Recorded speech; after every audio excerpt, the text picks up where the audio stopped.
मेरा नाम रविंद्र सिंह है और आप देख रहे हैं द स्टेट सेंटिनल। भारत देश में सबके लिए एक ही कानून लिखा गया है। मेरे इस लाइन को याद रखना, लिखा गया है। क्या इम्प्लीमेंट वैसे होता है, उसी पर एक केस आपको बताने जा रहा हूं। जो पहली तस्वीर है ये विष्णु तिवारी की है। आरोप लगा रेप का, बलात्कार का। 20 साल तक सलाखों के पीछे रहे।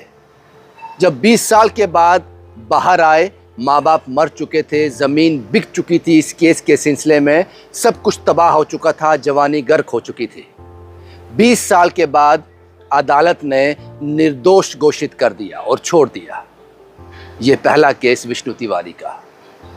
और वहीं ये दूसरा केस जो है बाबा गुरमीत राम रहीम का, जिन पर आरोप था बलात्कार का और सिद्ध हो गया। 20 साल की सजा हुई। एक पत्रकार के कत्ल के मामले में उम्र कैद की सजा हुई। 2017 से अब तक 16 से 18 बार पैरोल पर बाहर आ चुके हैं। यहां तक हमारे आंकड़े बैठते हैं 400 से ज्यादा दिन ये बाहर रह चुके हैं। इनके म्यूजिक वीडियो रिलीज होते हैं, सत्संग होते हैं, उसके लिए पैरोल मिल जाती है। खेती करनी है उसके लिए पैरोल मिल जाती है। कोई शूट है उसके लिए पैरोल मिल जाता है। भारत देश में ये दो कानून समझ नहीं आ रहे। मैंने पहला आपको विष्णु तिवारी की एग्जांपल दी और बाबा गुरमीत राम रहीम के फॉलोअर हैं, उनको मानने वाले लोग हैं, उनकी उपासना करने वाले लोग हैं, जबकि वो जानते हैं कि कोर्ट ने बलात्कार के आरोप सिद्ध हो गए हैं, सजा नियुक्त कर दी गई है। उसके बावजूद भी ये कौन लोग हैं मैं नहीं जानता। उनकी मंशा क्या है मैं नहीं जानता। वो क्या सोचते समझते हैं मैं नहीं जानता।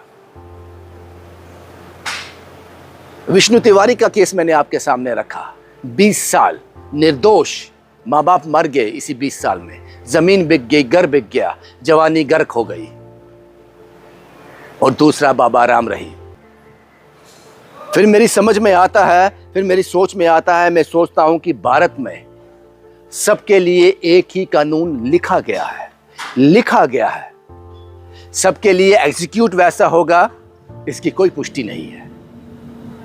इन दोनों चीजों को आप किस तरह से देखते हैं, कमेंट बॉक्स में जरूर बताना। शुभम कुमार के साथ Ravindra Singh, the state sentinel के लिए।